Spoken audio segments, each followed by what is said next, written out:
Пайгамбарыбыз саллаллаху алейхи ва саллям неберелерин Хасан жана Хусейнди ушул дуа менен айтып, жин шайтандардан, көз түйүүдөн, ар кандай зыян берүүчү нерседен сактоону Аллах Тааламдан суранган. Ушул дуаны жаттап балдарыбызга айтабыз.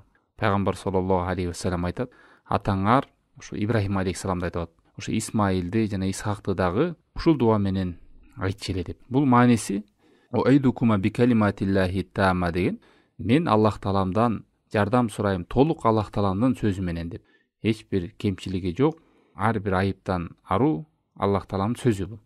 Ушул сөз менен Аллах Тааламдан суранамын, силерди сакташын.